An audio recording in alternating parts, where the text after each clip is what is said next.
I wanted to provide some additional documents regarding South Carolina Department of Employment Workforce.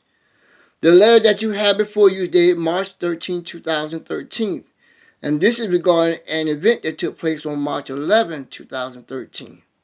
Well, on March 11, 2013, I received a phone call from an unknown number, which I did not answer. So about an hour later, that same number came across my phone again, and I decided to answer.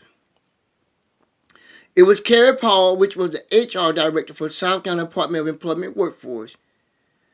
She called to tell me that I have no need to contact South Carolina Department of Employment Workforce because they have no interest in hiring me, and a letter would be coming stating as such.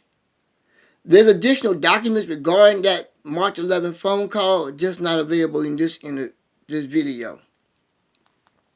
On March 15, 2013, I received this letter dated March 13, 2013, from Cole Morgan of South Carolina Department of Employment Workforce. But the letter has been dressed down, but it pretty much states the same information that was told to me by Carrie Paul about having no need to contact South Carolina Department of Employment Workforce because they have no interest in hiring me. But the letter goes a little bit further. It accuses me of harassment and threats of calling the local law enforcement authority regarding those harassment. Those are fraudulent claims made by South Carolina Department of Employment Workforce because they wanted to destroy my character and they wanted to have me falsely arrested. As we go forward, I'm going to show you why that was a fraudulent claim made in March 2013. In May of 2013, I was invited to the Greenwood, South Carolina Department of Employment Workforce for an interview for a resource specialist 1 position.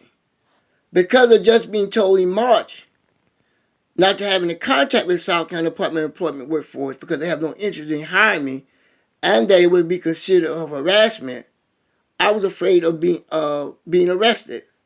So I reached out to Ms. Fuller of the United States Equal Employment Opportunity Commission in Greenville, South Carolina regarding my concern. If you look down below, I stated, Ms. Fuller, I am not sure about contacting you, but here goes. I have been invited to an interview with the South Carolina Department of Employment Workforce Greenwood office on Tuesday of this week for a resource specialist 1 position. And so, page 2 of this, I'm going to show you in a few seconds, is just some additional comments that were sent to Ms. Fuller about harassment and about South Carolina Department of Employment Workforce not willing to offer me employment. But as I stated, those are just some additional comments. As you can see, on May 6, 2013, Ms. Fuller responded to me by email. I cannot have off-the-record discussion with you. Also, I cannot provide you with advice on what you should or should not do. With that being said, if you believe that you have been denied hire in retaliation for filing a charge with the EEOC, it is your right to proceed with the filing the retaliation charge. However, failing to respond to the interview invitation may defeat a viable claim of retaliation. So this is how you know that in March, when I was accused of harassment, there was no harassment, because I was invited to an interview at the Greenwood, South Carolina Department of Employment Workforce Center in May of 2013. That is less than 2 months. Ms. Fuller knew everything that was going on with me because I made it my business to provide her with that information in writing and by phone call.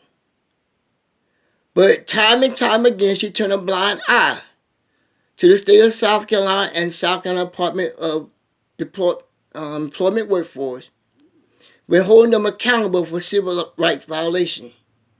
She refused to do so, even though she had a substantial evidence in order to prove discrimination and retaliation claims against the state of South Carolina.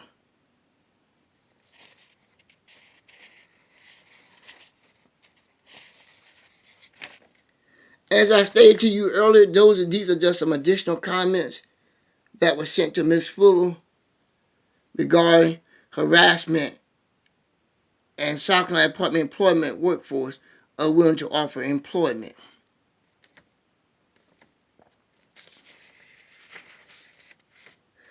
This letter here is from Joshua Barr. When I testified before the South Carolina House of Representatives Oversight Subcommittee on March 20, 2019, I talked about a meeting that I had with Mr. Buxton, Joshua Barr, and Sharon Dorn of South Carolina Human Affairs. Well, Attorney Joshua Barr took the opportunity to send me a letter. To be honest with you, the letter is just garbage. It talks about my retaliation claim was not viable because of a hostile relationship with South Carolina Department of Employment workforce staff. Well, as again, I just showed you that in May of 2013, I was invited to an interview. So how could you be afraid of me, claiming to be harassment, but yet you invite me to an interview? So when he stated that in 2014, that was just a false claim in order to help South Carolina Department of Employment workforce escape prosecution. He also talks about me being sent on interviews before and after bar from applying. But that wasn't even an effort for South Carolina Department of Employment workforce to backtrack because I had made claims of discrimination and retaliation and had the documentation in order to back it up.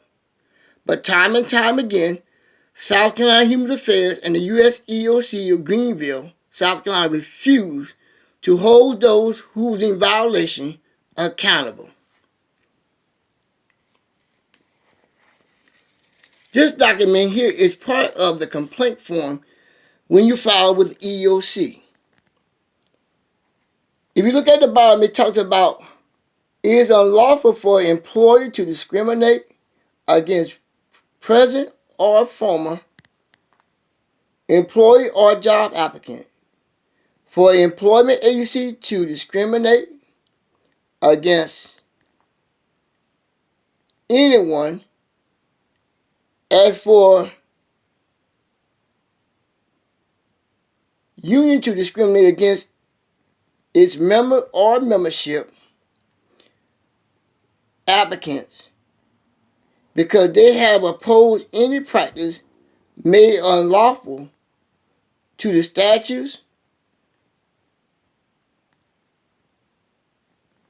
or because they have made a charge, testify, assisted, or participate in any manner. Well, this is what the state of South Carolina did with me and South Carolina Department of Employment workforce. Because I stood up for my welfare then and now, they sought to retaliate against me. And time again, the United States Equal Opportunity Commission under Director Patricia Fuller refused to hold those accountable, and South Carolina Human Affairs Commission as well, for civil rights violations. I want to declare justice is still required.